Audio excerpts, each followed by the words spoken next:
Olá, pessoal do terceiro A, tudo tranquilo? Espero que sim. Gente, ó, esse vídeo de hoje é sobre a ADR, a Avaliação Diagnóstica de Retorno. Essa última prova, e esperamos realmente que seja a última, né? Não é a última, assim. Que vocês, ou os responsáveis de vocês, vão buscar lá na escola, tá bom? Então, como de costume, a penúltima prova, que foi inteiramente digital, que vocês fizeram, eu não tive oportunidade de fazer esse tipo de vídeo, porque eu não tive acesso à prova antes de vocês, né? Mas essa eu tive, então vamos lá. Aquele vídeo explicativo da prova, tá bom? Para facilitar um pouco a vida de vocês. Muito bem, temos aí a prova, né? A capa, tem o cabeçalho, daí tem o gabarito. E uma coisa que me espanta muito no pessoal da Secretaria de Educação Estadual é que eles não têm muito costume de revisar as coisas, né? A gente às vezes vai imprimir uma coisa na escola, 10 folhas, dá uma revisada antes para não desperdiçar papel. Eles não estão nem aí. Por que eu estou falando isso? Porque assim que eu bati o olho no gabarito, eu percebi que tinha um erro. Vocês também já devem ter percebido. Conta aí as questões aí, ó. Na primeira página mesmo, do gabarito, das bolinhas. 19, 20, 21, 22, 23, 24, 24 de novo e 26, né? Pois é. Então, se você está com a versão física da prova, você já sabe o que fazer, né? Então, é esse esquema, gente. O que você vai enviar para mim? A foto dessa primeira página só, com o seu nome e número de série, as bolinhas preenchidas bem certinho, não com X, mas bolinha mesmo preenchida. Tira a foto bem certinho e manda para mim. Só que eu quero pedir para você é o seguinte, gente. Na hora de tirar foto, não tira contra a luz. Fica aquela sombrona do celular em cima, você complica a minha vida desse jeito, sabe? Tire de um jeito que apareça bem claramente a página da prova, o gabarito aí preenchido, as bolinhas, mas sem a sombrona do celular em cima, tá bom? Então beleza, então vamos lá. Tem uma página em branco, porque a galera adora desperdiçar papel, né? Beleza. Leia os textos abaixo. Texto 1. A alma dos 20 anos. A alma dos meus 20 anos, no outro dia, senti volver meu peito, e pondo fora a outra, a enferma que lá dentro mora, ria em meus lábios, em meus olhos ria. Achava-me ao teu lado então, Luzia, e da idade que tens na mesma aurora. A tudo que já fui tornava agora, tudo que ora não sou, me renascia. Ressentida a paixão primeira e ardente a febre, ressurgiu-me o amor antigo, com os seus desvaios. Está escrito errado aí, gente. Céu, é desvarios. Como eu disse, o pessoal não gosta muito de revisar a apostila antes de imprimir, né? Arruma aí, por favor, se você está com a versão física. Não é desvaios, é desvarios. Arruma em cima aí. Desvarios, tá? Ressentida a paixão primeira e ardente. Ressentida a paixão primeira e ardente a febre. Ressurgiu-me o amor antigo, com os seus desvarios e com os seus enganos. Mas quando te foste novamente, a alma de hoje tornou a ser comigo, e foi contigo a alma dos meus 20 anos. Então aqui é o seguinte, gente, esse poema do Alberto de Oliveira, ele está falando assim, ó. Tente, você lê de novo, tendo em mente isso que eu vou explicar agora, você vai entender legalzinho esse poema. Ele está falando que quando ele viu de novo, quando ele se encontrou de novo com a Luzia, que tinha sido o grande amor da vida dele lá quando ele tinha 20 anos, era como se ele estivesse com 20 anos novamente, entendeu? Ele está falando assim que a minha alma velha e cansada deu lugar à minha alma de 20 anos. Mas aí quando a Luzia foi embora, a alma de 20 anos dele foi embora com ela, né? Em linguagem poética, ele está dizendo o seguinte, ó, eu tô aqui velhão, né? Quando eu vi você de novo, Luzia, nossa, parecia que eu tinha 20 anos de novo. Mas daí você foi embora, toda essa juventude minha foi junto com você, e eu voltei a ser velho de novo. É só começar a falar, começa a passar 500 caminhões na rua, né? Tudo bem. Certo, gente? Então é isso. Ele se sentiu jovem novamente ao reencontrar a grande paixão da juventude dele, de quando ele tinha 20 anos, que é a Luzia. Tá? Texto 2. Precisava te encontrar de novo para me reencontrar em você. Eu só queria que soubesse que precisava te encontrar de novo para me reencontrar em você. É que desde que a gente se despediu, ficou em mim uma sensação de que estar incompleto seria uma condição quase que eterna. Ao menos, eternamente enquanto estivesse longe da magia que morava no nosso amor. Acredito verdadeiramente que alguns sentimentos resistem ao tempo, para nos mostrar que eles eram maiores do que as nossas expectativas. Que eles, os sentimentos, superam os obstáculos, dão voltas nas mágoas, conseguem escapar por entre as palavras duras que acabamos trocando quando o fim se aproxima. Mas ganham forma, fôlego, sempre que chega a hora de ressurgirem, para ressignificar tudo dentro dos nossos corações. O nosso reencontro não foi por acaso, assim como o nosso primeiro encontro também não foi. Existe alguma química secreta em cada um de nós que, ao se misturar, dá origem a sensações e momentos inexplicavelmente únicos. É como se a engrenagem que eu sou voltasse a funcionar perfeitamente, só por estar ao seu lado. Não mais aos trancos e barrancos, não mais com defeito, como estava até segundos antes do meu olhar se cruzar de novo com o teu. Esse é um texto do Mateus Rocha. O primeiro texto era em verso, né? Em forma de poema. Esse texto é em prosa, é um texto normal. Mas uma coisa que me chama muita atenção nesse texto aqui é a presença do prefixo re, né? Olha para você ver, ó. Reencontrar, né? Tinha vários, cara.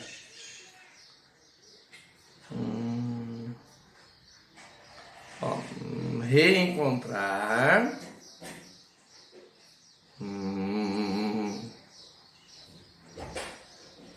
Consegue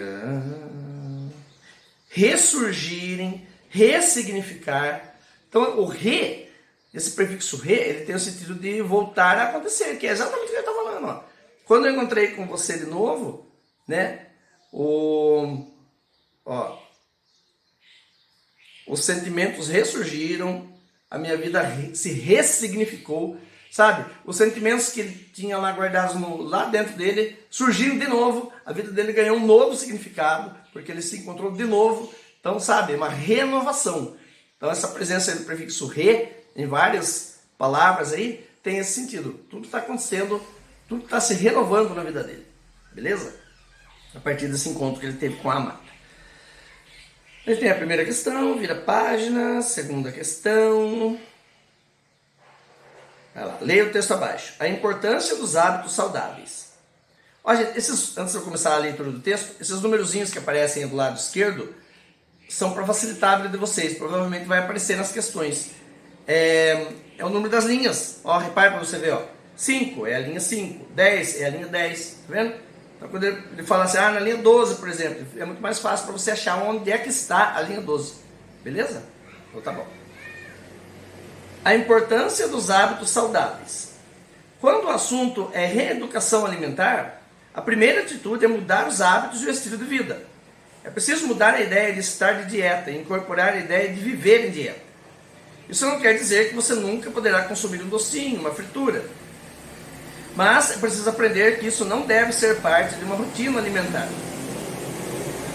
O melhor caminho para garantir a saúde, manter uma boa forma física e melhorar o desempenho em todas as atividades rotineiras é adotar hábitos saudáveis. Para isso é preciso ter 3 atitudes fundamentais: alimentar-se de maneira equilibrada, manter uma atividade física regular e dormir bem. Pular refeições, consumir produtos industrializados em excesso, alimentos ricos em gordura saturada, açúcar simples, dentre outras atitudes de uma má alimentação, são os principais causadores das doenças mais presentes na atualidade, como obesidade, né, quando a pessoa fica gorda demais, hipertensão, popularmente conhecida como pressão alta, né, doenças cardíacas, doenças do coração. Associado a esses fatores, o sedentarismo, você ficar sem fazer nada, e agora na pandemia a galera está sofrendo muito com isso, mais ainda do que o normal, né? Associado a esses fatores, o sedentarismo também potencializa todos esses riscos. Fazer atividade física regularmente é uma atitude decisiva para melhorar a saúde, condição física e até mental, pois exercitar faz com que o nosso organismo produza serotonina, o hormônio do bom humor. É notório isso, gente. Você faz uma atividade física, qualquer que seja ela, seja caminhar ou ir para a academia, você sai de lá, né, ao término dessa atividade física, seja qual for, você sai se sentindo muito melhor. Né? Isso sem ter tomado nada, é o próprio serotonina como uma droga do bem produzida pelo nosso próprio corpo, Depois vocês perguntem para a dona Simone para ela confirmar isso que eu estou falando. Né? E quanto mais serotonina é liberada no nosso organismo, melhor a gente se sente. Né? E não custa nada, olha que legal. Beleza? Não tem efeitos colaterais. Para que os hábitos se tornem perfeitos, além de uma boa alimentação e uma atividade regular, é preciso descanso. Uma boa noite de sono é fundamental para a reposição, faltou um A aí, se você tiver com a versão física já sabe, para a reposição. A normal, sem crase nem nada, mas faltou um A. Uma boa noite de sono é fundamental para a reposição e conservação de energia, amadurecimento do sistema nervoso, secreção hormonal e consolidação da memória. Por isso é necessário dar importância ao descanso e colocar o sono na lista de prioridades da nossa rotina. Muito legal o texto. Muito educativo. Questão 3, questão 4, vira a página, leia o texto abaixo. Festival de Parintins. Considerado uma das maiores festas regionais do país, o Festival de Parintins pode ser comparado às grandes manifestações carnavalescas que acontecem pelo Brasil, por sua importância e grandiosidade. Durante o festival é representada uma rivalidade quase centenária entre dois grupos que encenavam nas ruas de Parintins o folclore do boi bumbá. Hoje, o evento recebe cerca de 100 mil pessoas no Bumbódromo, nas 3 noites de disputa. Cerca de 3.500 integrantes de cada boi desfilam por noite, divididos em 30 tribos, uma espécie de ala de escola de samba. As coreografias dos bois são ensaiadas durante 6 meses nos currais, espaços equivalentes às quadras de escolas de samba. Tem uma coisa que não é muito comum aqui no Sudeste, não é nem pouco comum, na verdade, aqui no Sudeste, né? Mas é uma tradição, como diz aí, centenária lá no Nordeste. Eu nunca vi ao vivo, mas a gente sempre vê na TV na época do carnaval, né? Vamos ver como é que vai ser agora em 2021. Mas a gente sempre vê na TV, né? Pô, a disputa dos bois aí. Beleza? Questão 5. Vira a página. Nossa, que espação desperdiçado de papel aí, Jesus. Leia o texto abaixo. O avião da Bela Adormecida. O voo para Nova York, previsto para as 11 da manhã, saiu às 8 da noite. Só com ligeiro atraso, né? De 9 horas, mas tudo bem. Quando finalmente consegui embarcar, os passageiros da primeira classe já estavam em seus lugares e uma aeromoça me conduziu ao meu. Perdi a respiração. Na poltrona vizinha, junto da janela, a Bela estava tomando posse do seu espaço com o domínio dos viajantes experientes. Se alguma vez eu escrever isso, ninguém vai acreditar, pensei. Mas pelo jeito ele resolveu escrever, né? Instalou-se como se fosse morar ali muitos anos, pondo cada coisa em seu lugar e em sua ordem, até que o local ficou tão bem arrumado como a casa ideal, onde tudo estava ao alcance da mão. Quando levaram a água, ela abriu sobre os joelhos uma caixinha de toucador com esquinas de cobre, como os baús das avós, e tirou 2 pastilhas douradas de um estojinho, onde levava outras de cores diversas. Fazia tudo de um modo metódico e parcimonioso, escreve em cima aí, detalhado, como se não houvesse nada que não estivesse previsto para ela desde o seu nascimento. Por último, baixou a cortina da janela, estendeu a poltrona ao máximo, cobriu-se com a manta até a cintura sem tirar os sapatos, pôs a máscara de dormir, deitou-se de lado na poltrona, de costas para mim, e dormiu sem uma única pausa, sem um suspiro, sem uma mudança mínima de posição, durante as 8 horas eternas e os 12 minutos de sobra que o voo de Nova York durou. Foi uma viagem intensa. Sempre acreditei que não há nada mais belo na natureza que uma mulher bela. De maneira que foi impossível para mim escapar um só instante do feitiço daquela criatura de fábula que dormia ao meu lado. O comissário havia desaparecido assim que decolamos e foi substituído por uma aeromoça cartesiana que tentou despertar a Bela para dar-lhe o estojo de maquiagem e os auriculares para a música. Auriculares são os fones de ouvido, tá? Repeti a advertência que a Bela havia feito ao comissário, mas a aeromoça insistiu para ouvir de sua própria voz que tampouco queria jantar.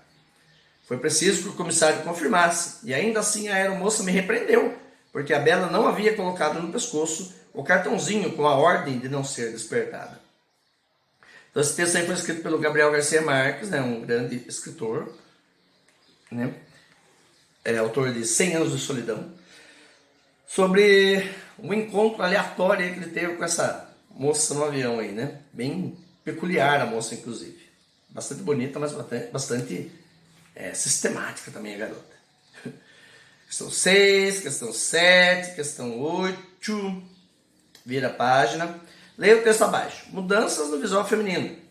A evolução da moda a partir da década de 60. O que poderíamos chamar de nova moda é uma mistura do estilo retrô com a modernidade. Saias e vestidos balonês, saltos finos e altos. A moda está muito associada à cultura, estilo musical e hábitos de cada época. E podemos perceber como as tendências mudaram, tanto nas formas quanto nos estilos.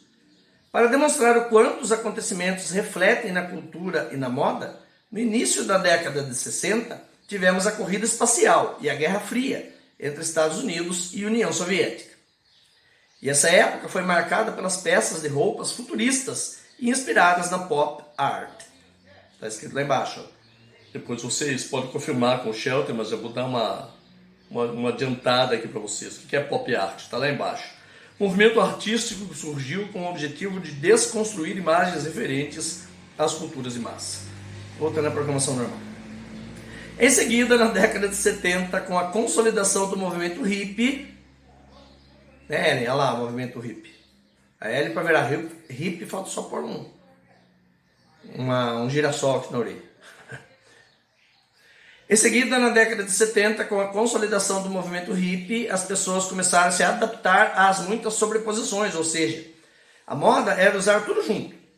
Junto ao movimento veio o estilo discoteca, que é lembrado até hoje pelas suas cores fortes, brilhos e formas. Já a moda íntima teve seu avanço com o lançamento de jeans coloridos e blusas do tipo segunda pele, na década de 90, que foi marcada pela diversidade de estilos em uma convivência harmônica. Já na segunda metade da década, a moda passou a buscar referências nas décadas anteriores. Quem é ligado em moda aí sabe que a moda ela é cíclica, né? Ela vai e volta. Fazendo releituras dos anos 60. Então, nos anos 90, a moda dos anos 60 voltou reciclada, vamos dizer assim. A busca pelo novo é uma tendência da modernidade, com uma mistura de tendências antigas com toques pessoais futuristas, seja usando várias camadas de diferentes tecidos leves, pesados ou ainda grotescos, para modificar o estilo a que todos estão acostumados. Muito bem. Questão 9, questão 10, vira a página, leia os textos abaixo. Texto 1. Opinião: o que o sol faz com as flores? Este é o título de um dos livros mais lidos em 2018. Por estar no topo dos mais vendidos, chamou a minha atenção. Porém, ao buscar o livro, tive minha primeira surpresa. A capa é triste. Preta, com um desenho de uma flor que parece um girassol murcho, na cor branca, sem qualquer ponto a chamar a atenção do leitor. Aí me questionei. Como um livro com uma capa sem muitos recursos visuais podia chamar tanta atenção dos leitores? A minha atenção, como disse, foi chamada pelo fato de o livro estar na lista dos mais vendidos. Mas até ele chegar nesse patamar, teria que percorrer um longo caminho. Ainda mais sendo um livro de poemas, que de regra tem uma clientela diferenciada. Ou seja, não é todo mundo que gosta de ler poemas, né? O livro foi escrito por Rupi Kaur, que é uma poetisa indiana de 20 e poucos anos, radicada no Canadá, que mora atualmente no Canadá. O que o sol faz com as flores? Aí, queridos, como é o título do livro, ele teria obrigatoriamente de estar ou em itálico, que são aquelas letrinhas deitadinhas, né? Ou entre aspas, né? Mas como eu falo, revisão não é o forte do pessoal que bola as apostilas e as provas. Então você, caro aluno, se estiver com a versão física, vai fazer esse favorzinho para mim aqui e vai colocar o título do livro entre aspas, já que não dá para você colocar em itálico, né? Então, ó, o que o sol faz com as flores? Esse é o título do livro. Você, portanto, coloque entre aspas, por favor. Esse é o segundo livro de poemas e está dividido em 5 capítulos que relatam a jornada percorrida pela autora, que é semelhante ao que? É a jornada, né, gente? Ó, a jornada da autora é semelhante à jornada de uma planta. Então aí teria que ser a com crase, não ao. Né? Arruma aí, por favor, se você estiver com a versão física. Risca o ao, se é ao aí, coloca o a em cima com crase. Tá? Quer ver? Fica assim, ó.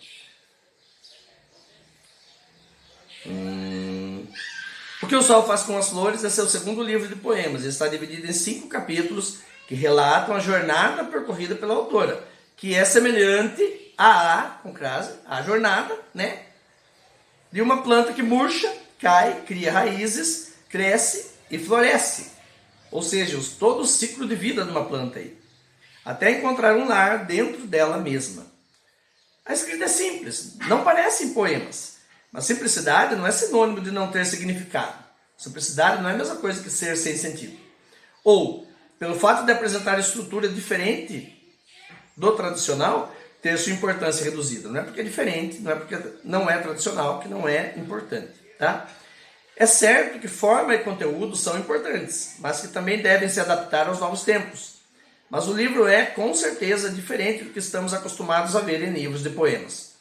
O que chama a atenção, e talvez seja esse o seu diferencial, é a capacidade da autora de expressar em poucas palavras sentimentos que precisariam de muitas páginas para serem explicados por outros autores ou pessoas normais como nós, né? Acredito que seja isso que a autora desse texto quis dizer. Texto 2. Qual o segredo da indiana que tem 2 livros entre os mais lidos no Brasil? Rupi Kaur é outro texto sobre a mesma autora e o mesmo livro. Rupi Kaur é o nome da poeta, ou poetisa, se preferir, que há mais de um ano está na lista de autores mais vendidos no Brasil. Em fevereiro deste ano, 2018 no caso, com o lançamento de seu segundo livro, O que o Sol Faz com as Flores, aí sim, ó, entre aspas, olha que belezinha, da editora Planeta, a escritora conseguiu emplacar 2 títulos simultâneos, 2 títulos ao mesmo tempo, no top 10 dos mais procurados. Mas por que a obra da autora naturalizada canadense, nascida na Índia, é um sucesso? A culpa é do Insta. Boa parte dessa repercussão em torno de Rupi se deve à internet. Seus poemas curtos começaram a fazer sucesso por volta de 2014 no Instagram, onde tem 2,4 milhões de seguidores. Rupi recebeu até mesmo a alcunha, o apelido de Instapoet, ou poeta do Instagram. Insta também tem o sentido de instantâneo, né, gente? Então, Instapoet pode ser também poeta instantâneo. Né? Questão 11, vira a página, leia o texto abaixo, tecnologia. Para começar, ele nos olha na cara. Não é como a máquina de escrever, que a gente olha de cima, com superioridade. Vocês nem chegaram a usar a máquina de escrever. Né? Com ele, é olho no olho ou tela no olho. Ele nos desafia. Quem será ele, não? Parece estar dizendo, vamos lá, mostre o que você sabe fazer. A máquina de escrever faz tudo que você manda. Com o computador é diferente. Então ele é o computador. Para ter deduzido, na verdade, né? Você faz tudo o que ele manda, ou precisa fazer tudo ao modo dele, senão ele não aceita. Simplesmente ignora você. Mas, se apenas ignorasse, ainda seria suportável. Ele responde, repreende, né? Xinga, corrige. Uma tela vazia, muda, nenhuma reação aos nossos comandos digitais, tudo bem. É um vexame privado. Mas quando você o manda fazer alguma coisa, mas manda errado, ele diz, errado. Comecei a usar o computador na redação do jornal e volta e meia errava. E lá vinha ele, bip, olha aqui pessoal, ele errou. Sabe aquele do Windows, né, que tinha quando você errava alguma coisa? Outra coisa, ele é mais inteligente que você. Mentira, não é nada. Os computadores são extremamente burros. Ele mesmo está dizendo aqui. Ele só faz o que você manda. Ele não entende nada, não tem sutileza para entender nada daquilo que você manda. Se você não é extremamente específico naquilo que você quer que ele faça, ele faz errado. Então como é que ele é inteligente? Não é mais inteligente que a gente. Coisíssima nenhuma. Isso que eu falo para vocês, gente, que é aquela questão de ser um bom leitor, ter senso crítico. Você não precisa aceitar tudo o que está escrito só porque foi um autor que falou. Você não precisa concordar com isso.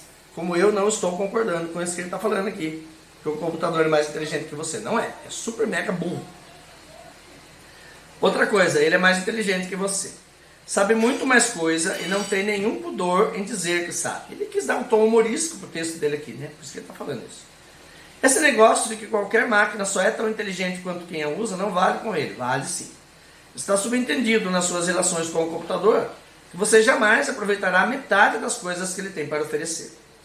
Que ele só desenvolverá todo o seu potencial quando outro igual a ele o estiver programando.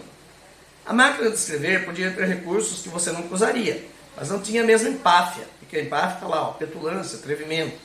O mesmo ar de quem só aguentava os humanos por falta de coisa melhor no momento. E a máquina, mesmo nos seus instantes de maior impaciência conosco, jamais faria bip em público. Bam! Está certo, jamais teremos com ele a mesma confortável cumplicidade que tínhamos com a velha máquina, que vocês nem sequer chegaram a usar. Vocês nem sabem o que ele está falando aqui, na verdade. É outro tipo de relacionamento, mais formal e exigente. Mas é fascinante. Agora compreendo o entusiasmo de gente como Milor Fernandes e Fernando Sabino, dois grandes escritores brasileiros, que dividem a sua vida profissional em antes dele e depois dele, do computador, claro. Sei que nunca seremos íntimos, mesmo porque ele não ia querer se rebaixar a ser meu amigo. Mas retiro tudo que pensei sobre ele. Claro que você pode concluir que eu só estou querendo agradá-lo, precavidamente, cautelosamente, mas juro que é sincero. Quando saí da redação do jornal, depois de usar o computador pela primeira vez, cheguei em casa e bati na minha máquina. Gente, esse texto aqui, ele é do Luciano Veríssimo, que é um escritor, um mega escritor, né? Que tem essa pegada humorística, né? E ele está falando, o texto aqui está escrito que foi acessado em 2017, mas é claro que esse texto é muito mais antigo, pois está falando da transição dos jornalistas, da transição dos escritores, da máquina de escrever para o computador. Essa transição, gente, aconteceu 30 e poucos anos atrás, já. Nós estamos em 2020, essa transição aconteceu em 1990. Quando eu estava no ensino médio, que era chamado de colegial na época, o meu diploma de colegial já é de técnico em processamento de dados. Então, 30 anos atrás, eu estava no lugarzinho de vocês, exatamente no lugarzinho de vocês, né, só que em Itapê, mas eu falo assim, na mesma série. Eu estava no terceiro colegial, já terminando aí o meu curso técnico, né, meu colegial técnico em processamento de dados. Então, a gente já não, 30 anos atrás, o que eu estou querendo dizer para vocês 30 anos atrás, a gente já não usava a máquina de escrever. Então, quando ele, nesse texto aqui, ele fala dessa transição da máquina de escrever para o computador, é claro que é um texto de 30 anos atrás. É outra realidade. Vocês não pegaram transição nenhuma, né? Vocês nunca nem tocaram numa máquina de escrever. Se é que tocaram, foi por pura curiosidade. Então, esse texto, ele é legal, ele tem esse tom cômico, mas não diz muito a geração de vocês, né? Diz a minha. Mas, enfim. Questão 12, questão 13, vira a página. Leia o texto abaixo. Cientistas descobrem fósseis de gelo em meteorito de 4,6 bilhões de anos, ou seja, aproximadamente a idade da Terra. Pesquisadores acreditam que minúsculos poros do objeto espacial já armazenaram água congelada. Cientistas do Japão e da China encontraram fósseis de gelo em meteorito de 4,6 bilhões de anos. A descoberta pode revelar pistas sobre a formação do Sistema Solar. Chamado de Aquifer 094, o objeto espacial foi encontrado em 1990, 30 anos atrás, portanto, em uma zona desértica da Algéria. Os pesquisadores usaram microscópios e analisaram amostras do meteorito, identificando vários poros de 11 micrômetros. Um micrômetro corresponde à milésima parte do milímetro. Dentro de cada poro minúsculo havia cristais de gelo. Segundo os especialistas, a água congelada derreteu há bilhões de anos, deixando as impressões fossilizadas no meteorito. Para entender melhor a composição do objeto espacial, os cientistas fizeram uma simulação de como ele era no momento em que se formou. Provavelmente a formação ocorreu a partir de um corpo rochoso planetesimal, uma semente com capacidade de formar um planeta. Eu ia explicar o que é planetesimal, mas o próprio texto já explicou o que é planetesimal, uma semente com capacidade de formar um planeta. De acordo com os pesquisadores, o planetesimal se originou fora do sistema solar, a partir de poeira fofa, composta por grãos de sílica e gelo. Grãos de sílica é também conhecido popularmente como areia. Conforme o planetesimal formou o meteorito, o núcleo dele foi preenchido de gelo. Ou com gelo, né? Ficaria melhor ainda. Ao se aproximar de uma zona do sistema solar onde o calor solar é mais forte, o gelo evaporou. O gelo costuma fazer isso, normalmente. E a água se condensou novamente. Faltou um C. E a água se condensou novamente. Coloca aí. Durante a viagem do objeto pelo espaço, sua estrutura mudou e ele se quebrou, caindo na Algéria. Ou naquilo que bilhões de anos depois viria a ser a Algéria. Né? Questão 14, questão 15, vira a página, leia o texto abaixo. Leia. Apegos. Dizem alguns filósofos e também os budistas, o apego é a causa de todas as nossas dores emocionais. Concordo, mas faço ressalvas. O apego também provoca inúmeras alegrias e satisfações. Não faz sentido evitar filhos, paixões e amizades a fim de se proteger de tristezas, preocupações e frustrações. Passar uma vida inteira desapegada das pessoas seria entregar-se ao vazio existencial. E nunca ouvi dizer que isso gerasse bem-estar. Isso aqui é legal, gente, porque é um texto que desconstrói uma crença pré-estabelecida. Os budistas, principalmente, realmente falam isso. Eu sei, porque, né, tem vários livros sobre budismo aqui. Peraí, deixa eu pegar só um para vocês verem.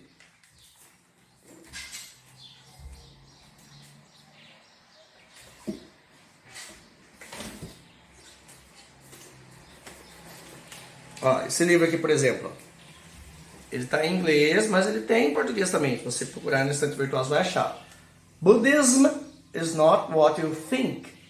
Você vê aí, tem a face do Buda aí, né? Dá para ver? Dá, né? Budismo não é o que você pensa, é a tradução. Tem em português também. Eu já li esse livro, tem várias anotações aqui, páginas anotadas. É bem legal. Mas assim, uma coisa que pega para mim muito com relação ao budismo é exatamente isso que o autor dessa matéria está falando. Tudo bem, o apego às coisas e às pessoas, normalmente ele traz sofrimento mesmo, mas você passar uma vida inteira desapegado de tudo, também é complicado, né? Nada do que acontece na sua vida, você não vai viver uma grande paixão, você não vai poder se apegar aos seus filhos, né? Então é complicado. Então é bom desconstruir certas crenças também, tá bom? O apego também provoca inúmeras alegrias e satisfações, ó, como se não bastassem os caminhões, agora tem um avião passando. Não faz sentido evitar filhos, paixões e amizades a fim de se proteger de tristezas, preocupações e frustrações. Passar uma vida inteira desapegada das pessoas seria entregar-se ao vazio existencial. E nunca ouvi dizer que isso gerasse bem-estar. Desapegar-se em troca de paz é uma falácia, é uma mentira. Só demonstra covardia de viver. Olha, é meio que a minha opinião isso aqui também. Não haveria um caminho do meio? Xeretando ainda mais os livros de filosofia, encontrei algo do romeno Cioran, né? Não sei direito, que me pareceu chegar bem perto de uma saída para o impasse. Diz ele que a única forma de viver sem drama é suportar os defeitos dos demais sem pretender que sejam corrigidos. Fácil não é, hein? Eis aí uma fórmula bem razoável para não se estressar. Apegue-se, tudo bem, mas com 100% de tolerância. Em tese, é perfeito. Em tese, né? Em menos de poucos segundos, consigo listar tudo o que me incomoda nas pessoas que mais amo. Conseguiria listar também o que me faz amá-las, é claro, mas o ser humano veio com um chip do contra. Os defeitos dos outros sempre parecem mais significativos do que suas qualidades. Depois de um longo tempo de convívio, aquilo que nos exaspera, aquilo que nos incomoda demais, torna-se mais relevante, mais importante do que aquilo que nos extasia, do que aquilo que nos deixa muito felizes. Pois a recomendação é, exaspere-se, né? Fique nervoso, mas saiba que não vai adiantar. Nada do que você disser, nenhuma cobrança, nenhum discurso, nada fará com que os defeitos do seu pai, da sua mãe, do seu marido, da sua mulher ou dos seus filhos desapareçam num passe de mágica. Assim como os seus também jamais evaporarão, por mais que os outros supliquem para você deixar de ser tão... Preenche os pontinhos aí com o seu principal defeito, né? Você é capaz de reconhecer o seu defeito mais insuportável? Já dizia Jesus, né? Antes de ver o cestinho que está no olho do outro, veja um pedaço de pau que está no seu, né? Legal o texto, gostei. Questão 16, questão 17, vira a página, leia o texto abaixo. Telefone. O telefone toca e o meu peito vibra. Tipo de coisa que só acontece quando você me liga e eu lá esperando você ligar. Torcendo para não ser um telemarketing de venda. E eu vou chorar se tentar me vender. Algum tipo de plano que não seja o meu com você. Todo dia a mesma coisa. Eu em casa à toa e você nem tem ideia de onde está. É que os meus dedos coçam e a cabeça dói, fazendo esforço para não te ligar. E eu nem sei onde você está. O pior é que eu nem sei onde você está. Legal. Questão 18. Leia o texto abaixo. Vacinação. Algumas doenças são chamadas de infecciosas, aquelas causadas por micro-organismos. Para evitar a ocorrência de muitas delas, são usadas as vacinas, o santo graal aqui da humanidade nesse ano de 2020, né? Que protege nosso organismo contra esses seres vivos, ou não tão vivos assim, porque o vírus, na verdade, e a dona Simone pode confirmar para vocês, se vocês perguntarem para ela, ele nem se encaixa muito aí na categoria de ser vivo. Quando uma criança nasce, ela recebe ainda na maternidade uma carteira de vacinação, em que aparecem alguns dados importantes do seu nascimento. Eles, os dados, servem para identificá-la, para identificar a criança, manter informações do seu crescimento e estado de saúde e registrar as vacinas que deverá tomar e as doses que já recebeu. Ao todo, são 9 tipos de vacinas obrigatórias, aplicadas em doses e reforços que variam de acordo com a idade. Como são muitas e extremamente importantes, a gente está vendo bem como é importante uma vacina, né, gente? É necessário que o esquema de vacinação de cada criança seja bem acompanhado por um ou mais profissionais de saúde. Legal. Questão 19, esse texto, claro, não é recente, né? 2016, né? Sabe nada, inocente. Questão 19, questão 20, está acabando, vira a página, leia os textos abaixo. Texto 1. Alimentação infantil, gostosura, açúcar, gordura. Vemos em programas na televisão, em revistas, em argumentos publicitários, a preocupação com uma alimentação saudável. Refletindo sobre isso, novas marcas surgiram com essa proposta e muitas marcas clássicas estão se preocupando em mudar os ingredientes e acrescentar nutrientes para satisfazer essa necessidade. Os comerciais animados, promoções, brindes visam atingir as crianças, isto é, quem consome esses produtos, é a questão do público-alvo, né? Os brindes e promoções servem tanto para as crianças escolherem uma marca ao invés de outra. Aí, na verdade, não é ao invés, é em vez de. Porque assim, ao invés implica em ao contrário. Tipo, eu sou bom ao invés de ruim. Contrário, coisas contrárias. Em vez de, parece a mesma coisa, mas não é. Em vez de é quando você escolhe uma coisa no lugar da outra, mas não necessariamente, sabe, uma coisa ruim é outra boa, né? Quer ver, ó? Eu prefiro ser bom ao invés de ser ruim. Ao contrário de ser ruim. Bom ao contrário de ser ruim. Eu prefiro maçã em vez de laranja. Maçã e laranja, não é que a laranja é ruim, a maçã é boa. Não, são apenas diferentes. Entendeu? Então, ao invés de, é o contrário. Eu prefiro a bondade ao invés da maldade. São coisas contrárias. Eu prefiro maçã em vez de laranja. São coisas diferentes, mas não necessariamente uma boa ou outra ruim. Tá? Então aí foi usado de maneira errada. Aí teria que ser... Se você escolhe uma marca em vez da outra, não quer dizer que uma marca é boa ou outra é ruim. São apenas diferentes. Tá? Então se você puder arrumar aí, arrume, por favor. Né? Os brindes e promoções servem tanto para as crianças escolherem uma marca em vez de outra, quanto para mantê-las como consumidoras, sendo que pode acontecer de elas comerem mais do produto, mesmo sem fome, somente para conseguir mais brindes ou mais chances de ganhar a promoção. Quem tem criança em casa, como eu, sabe que é exatamente assim que funciona. As empresas não devem parar de anunciar, mas os pais têm que começar a impor limites em relação ao consumo desses alimentos aos seus filhos, pois os alimentos em questão andam substituindo outros alimentos essenciais, que não teriam os malefícios dos primeiros. Bom. Texto 2. O açúcar é o verdadeiro inimigo e não a gordura. Quando se trata de obesidade, a gordura pode não ser sua amiga, mas não é tão inimiga quanto o açúcar, diz o consultor científico Robert Lustig, um neuroendocrinologista. Olha, rapaz, eu achava que o otorrinolaringologista era um grande maior. Neuroendocrinologista. Ou seja, ele cuida do cérebro, neuro, e ele cuida das glândulas também, endócrino. Autor e presidente do Instituto para a Nutrição Responsável. É uma visão que está conquistando o apoio de médicos. Se a obesidade fosse o problema, as doenças metabólicas que geralmente aparecem nos obesos não se manifestariam nos índices verificados na população de peso normal.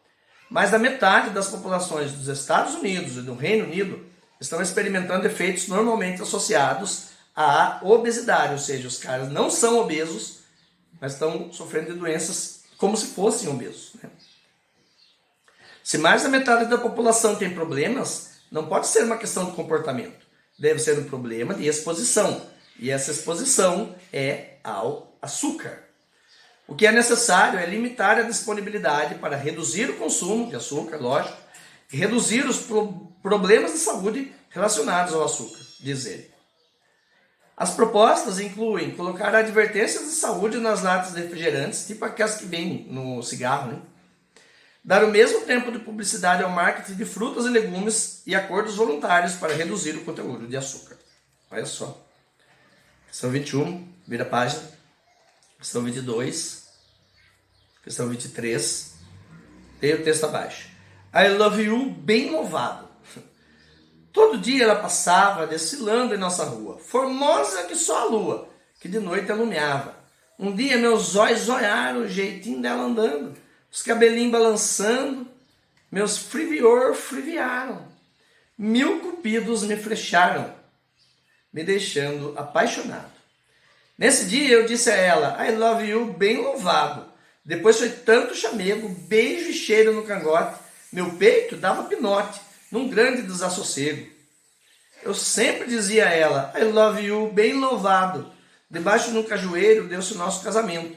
Os dias vão se espremendo, já passaram alguns anos. Sonhamos, fizemos planos, enfim, estamos vivendo. O tempo vai escorrendo, sem poder ser controlado. Mas esse amor arretado não quebra nem se esfarela. Vou morrer dizendo a ela, I love you, bem louvado.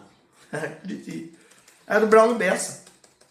Esse Braulio Bessa sempre aparece no programa da Fátima Bernardes, que ele usa um chapeuzinho, né, poeta lá do Nordeste. Questão 24, vira a página, leia o texto abaixo. O escritor mais famoso de Itabira, a 100 km de Belo Horizonte, ou como dizem os mineiros, né, Belzonte, Carlos Drummond de Andrade, disse certa vez que não era o maior poeta brasileiro vivo. Havia Manuel Venceslau Leite de Barros, ou melhor, Manuel de Barros, autor de linhas e rimas cheias de profundidade sobre simplicidades do dia a dia e as sutilezas das coisas desimportantes. Barros nasceu em Cuiabá, no dia 19 de dezembro de 1916. Ao terminar a escola, foi para o Rio de Janeiro, onde se formou em Direito. Depois do casamento com Estela, voltou para o Pantanal e assumiu uma fazenda de gado, recebida como herança.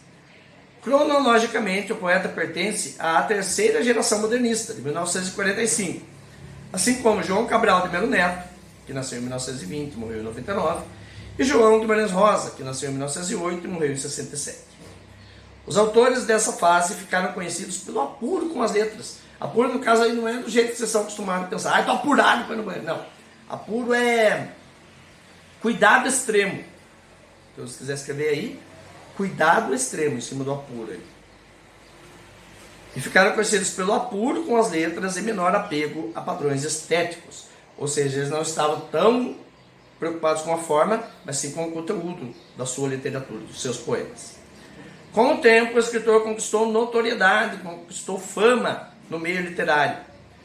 Foi vencedor do Prêmio Jabuti 2 vezes, em 1990 e 2002, com as obras O Guardador de Águas, de 1989, e O Fazedor de Amanhecer, de 2001. Seus leitores não são apenas brasileiros. Os livros do poeta foram traduzidos e publicados na França, nos Estados Unidos, na Espanha e em Portugal. Em 2008, sua trajetória e as peculiaridades dos seus poemas foram tema do documentário Só 10% é Mentira, legal, de Pedro César. E daí as duas últimas questões da prova, questão 25, questão 26, tem uma página para anotações, só Deus sabe por quê, só para gastar mais papel, né?